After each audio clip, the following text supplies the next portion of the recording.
Hala, pintura ba ito? Kailangan mabilisan talaga. Shucks, hindi na So, kinakabahan po ako, no, para sa pisngi ko. Walang cut to, ha, para makita nyo. Confirmed! Yun nga lang talagang napakahirap niyang i-blend. Napakahirap.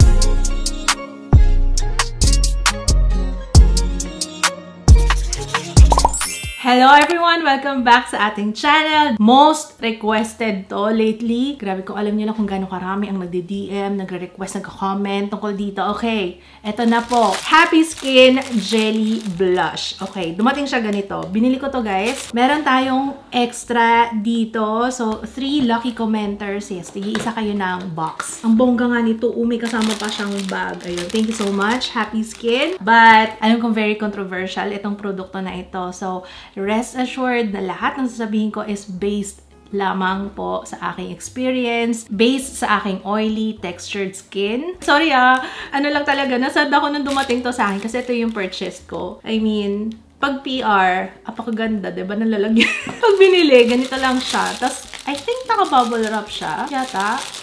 Tapos, ganito lang. Ayun. Sana may extra. Though may freebie naman sila. Yan. Thank you so much sa freebie na, what is this? Sun gel primer nila. Pero, would it be nice, diba? Sana maayos-ayos yung packaging. Siyempre, mataas expectation ko sa Happy Skin kasi medyo maano yung presyuhan ng Happy Skin, diba? Alright. So, meron silang 4 na shades. So, ito na yung shades talaga na available. Very ano lang siya. Ayan. Ganyan lang siya. Mas mahal siya kaysa kay Arcadia Beauty. Oh, huwag kayong mag-alala. I-compare din natin yan later. 599 ang isa. Pero si Arcadia Jelly Stick, ang price nito ay 449 pesos. Pero tingnan natin yung size. 7 grams. Ito 5 grams. Oh, so mas marami siya. Pwede na dun sa price. So, parang almost the same pricing lang sila. Ito yung itsura niya, mga kaibigan. Ayan. Meron din siyang cap. Same din. Hindi ko na siya makakompare with milk kasi pinamigay ko na yung milk ko. Mas bet ko tong Arcadia kaysa dun sa milk. So, ayan. Meron siyang excess. So, make sure na medyo tumalsik nga siya kagad sa aking daliri. Oh my God. Hala, pintura ba ito? Tumalsik lang siya. Oh, hindi na matanggal. Tanggalin ko lang yung yung excess na product. Nakakatakot. Let's swatch Pomelo. Pipili ako ng shade. Okay, ayan.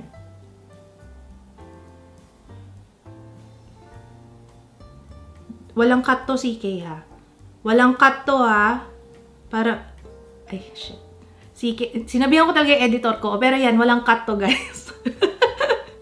Mahirap nga siyang i-blend. Wala akong anything dito and feeling ko yung lotion na in-apply ko kagabi, hindi na enough. Based dun sa mga napanood ko, mukhang kailangan talagang well-prepped ang inyong skin. Hindi pa ako nag-setting powder pero nagtapos na ako ng makeup. Bongga ang skin prep ko today. Well, para sa akin bongga na to, ha, kasi I have oily skin and usually minimal lang ang nilalagay ko kasi kilala ko na yung skin ko. The more na marami ako nilalagay, mas heavy yung pakiramdam. So, I used Sally's Face Dream Serum for transparency. Ito yung mga ginamit ko. Garnier Sakura Glow Ceramide Moisturizer. Sunscreen, I use Lux Organics. And for my base, I use JMCY Whitening Sunscreen Cushion Foundation. So, ayan si Pomelo. Kailangan mabilisan talaga. Medyo matingkad yung kulay na, no? Parang for fair skin to. Tanggalin ko lang yung excess. Grape, hindi nalalayo yung kulay niya. Shucks, hindi na mabilis talaga siya, guys, mag-set. Nakadalawang shade pa lang tayo, pero yung shades niya, honestly, parang hindi sila nalalayo. Peaches. Oh, ito, yan. Medyo iba na to. Ay, maganda si Peach. Parang pare-pareho sila, guys. Ang hirap talaga siyang i-blend. Pero hopefully nakikita nyo. Pag once na mag-set na siya, oh,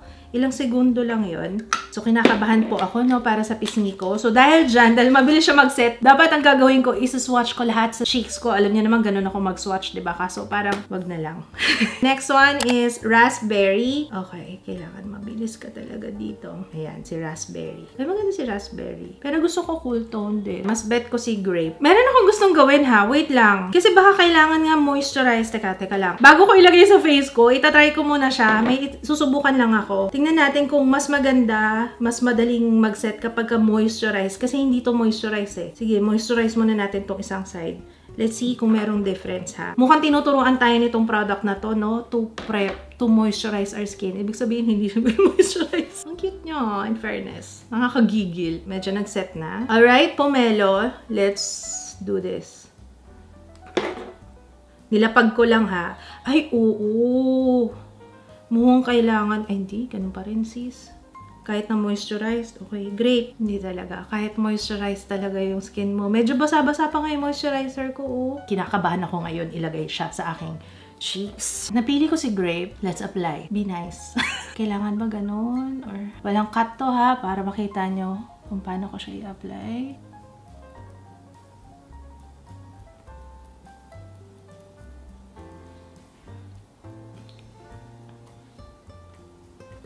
Okay. Nag-blend naman siya. Pero mabilis ako. Nakita nyo naman kung gaano ako kabilis. Iba yung ano niya. Iba kapag ka-in-swatch mo dito. Iba pagka sa face. Parang mas blendable siya pag dito na mismo sa cheeks. Pero, mabilis pa rin siya mag-set. Ayan, I'm just building up. Wow, building up yung kulay. Hindi ako nag-set with powder ha. Meron akong area dito na hindi kinakapitan ng blush. And mukhang ito na yung sagot doon. Diba? Lagi ko minimension yan guys. Meron ako ditong area. Pero dito, ayan, kumakapit naman siya. Kung i-compare ko siya with Arcadia, ito mas kita mo yung pigment. Unlike dito, ito, gamitin natin si Euphoria ha. Ano ba to? Side by side na? Since nilagay ko naman na to dito, sige Arcadia ilagay natin dito para ma-compare ko na lang din. So, ito yung side ni Happy Skin ha. Ito kay Arcadia. Ito kasi, mas gamit na gamit ko to sa lips. Pero tingnan nyo, ang tagal before makita yung kulay niya. Pero makikita naman. Pero at least, diba, ganyan-ganyan lang ako niyan pag ina-apply ko to eh. Tingnan nyo, kahit siya na lang kahit hindi ko na gamitin yung daliri ko. Ayan ang difference nilang dalawa. Medyo maano na yung kulay dito, ano. Pantay ko na lang ha. Pero sabi nila, mas okay daw brush. Ayoko kasi yung brush kasi baka maistorbo yung base ko. Pero sige na nga, itry natin with a brush ha. Sabi nila kasi mas okay daw to brush. The same lang. The same lang with daliri. Okay, so ito yung Happy Skin na side. Masaya ako kasi yung area dito. May patch kasi dito na hindi kinakapitan ng blush pero kumapit yung Happy Skin. Ito yung sa Arcadia May area pa dito na wala pang kulay. Pero kagandahan kay Arcadia, hindi mo nang kailangan gamitin yung daliri mo. Kasi kahit siya lang yung ilagay mo, tsaka very beginner friendly. Kay Happy Skin, kailangan mabilis ka talagang mag-blend. I'll add more. Kasi para akong nabibitin. Bitin ka pa niyan. So, ayan na siya, guys. Ito din. I'll add more dito kasi bitin ako. Ito ang tagal na nito sa akin at halos araw-araw ko itong ginagamit. Pero sa labi, hindi masyado sa cheeks. Pantay na ba? Okay, okay na yan. Okay, pantay na. Ang problema lang naman dito is yung pagbe-blend. Pero guys, uulitin ko ha. Iba yung performance niya pag magsuswatch ka sa kamay.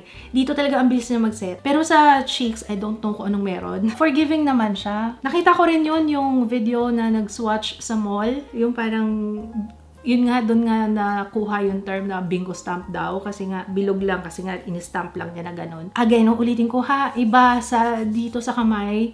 Iba dito sa cheeks. Ayan o. Sa skincare ingredient, meron siyang hyaluronic acid, meron siyang niacinamide, aloe barbadensis leaf juice. So, 3 kagad yun. Pero kay Arcadia, ang key ingredient niya isa lang. It's Prunus domestica seed extra. So, yun lang, comparison ha. Pagdating sa skincare component na kasama sa kanila.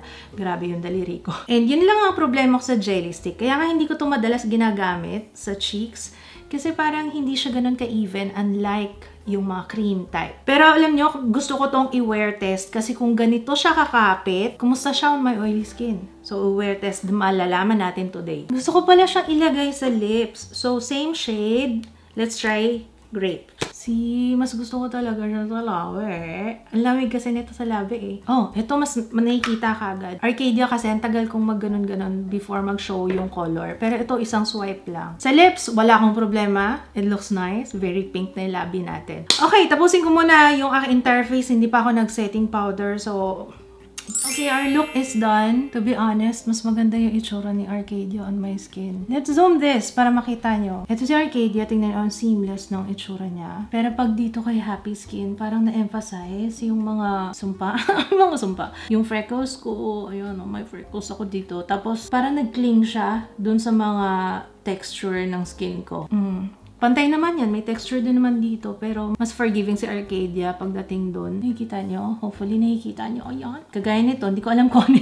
Hindi ko rin alam kung ano yung mga tumutubo dyan sa skin ko. Pero nag-cling siya doon. Ayan o. By the way, pinatungan ko pala ito ng setting powder both sides. So, let's see na lang no sa longevity kung kumusta sila.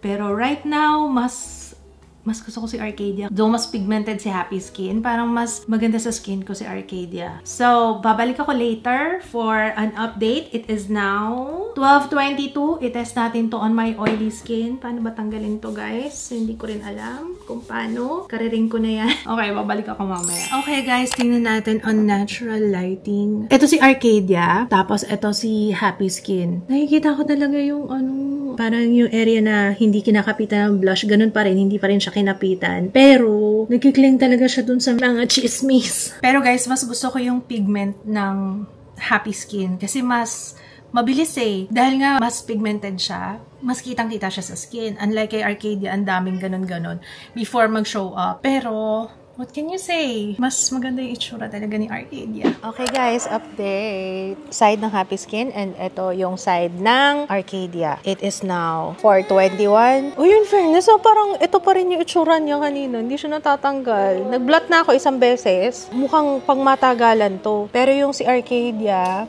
meron pa rin naman. Medyo nabawasan na, no? Ito na, mag-workout na ako. Nang magkaalaman na tayo kung alin ang mas matagal talaga dito sa dalawa. Time check, it's 7:04. And ito ang ating blush. Kitang-kita talaga si Happy Skin. Ito parang halos mawala na si Arcadia eh.